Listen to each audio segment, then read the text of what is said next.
yan, 60 na. Ang maganda na ka. Pupunta na ako sa mga klase ko.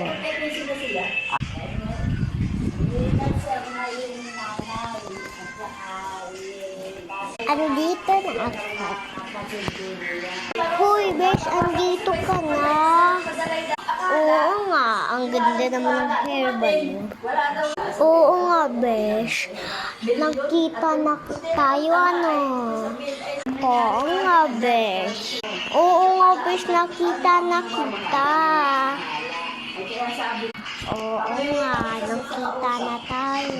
Ay, baka nga pala pupunta na lang ako sa bahay kasi baka man ko. Bagayo. Okay, bye!